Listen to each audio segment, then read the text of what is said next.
नमस्कार बच्चों। आज हम हिंदी में कविता सीखेंगे।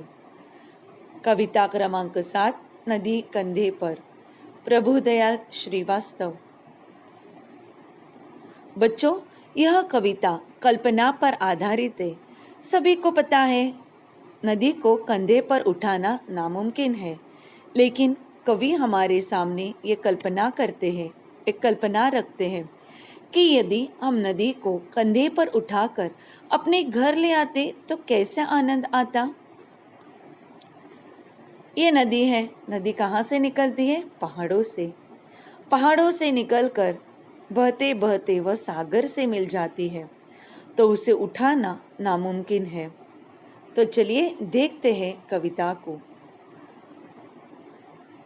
अगर हमारे बस में होता, नदी उठाकर घर ले आते, अपने घर के ठीक सामने उसको हम हर रोज बहाते। कूद कूद कर, उछल उछल कर हम मित्रों के साथ नहाते। तो चलिए देखते हैं इसका अर्थ।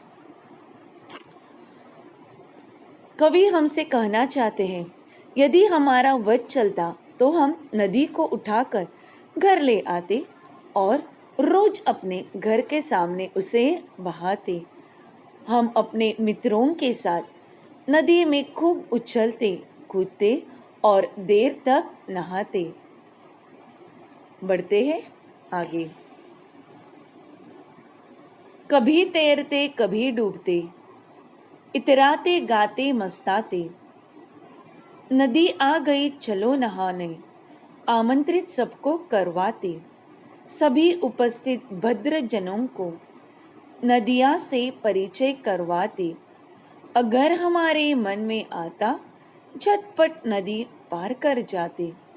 कवि हमसे कहते हैं, हम कभी नदी में देर तक तैरते, कभी डुबकियां लगाते, कभी पानी की सतह पर आ जाते, खूब मस्ती करते, गाना गाते, अपने सभी परिचितों को आमंत्रित करते और करवाते कि नदी मेरे घर के पास आ गई है, सब लोग नहाने चलो। जितने भी लोग हमारे बुलाने पर आते, हम सब सज्जनों का नदी से परिचय करवाते। जब कभी हमारे मन में नदी को पार करने का विचार आता, तो हम तुरंत नदी पार कर लेते। बढ़ते हैं आगे। खड़े खड़े उस पार नदी के, मम्मी मम्मी हम चिल्लाते। शाम ढलने पर नदी उठाकर अपने कंधे पर रखवाते। लाए जहाँ से थे, हम उसको जाकर उसे वहीं रख आते।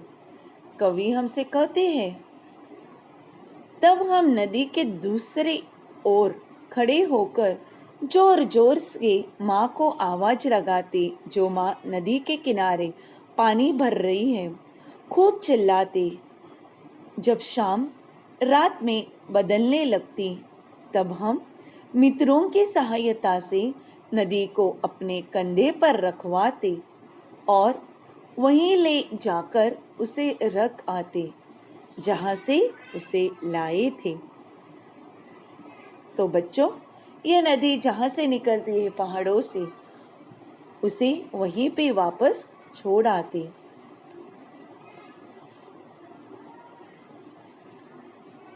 तो ये थी हमारी कविता नदी पर। उम्मीद करती हूँ आपके समझ में आई होगी। अगले वीडियो में आपको परिचित कर देती हूँ नए शब्द से और प्रश्न उत्तर से। तब तक धन्यवाद।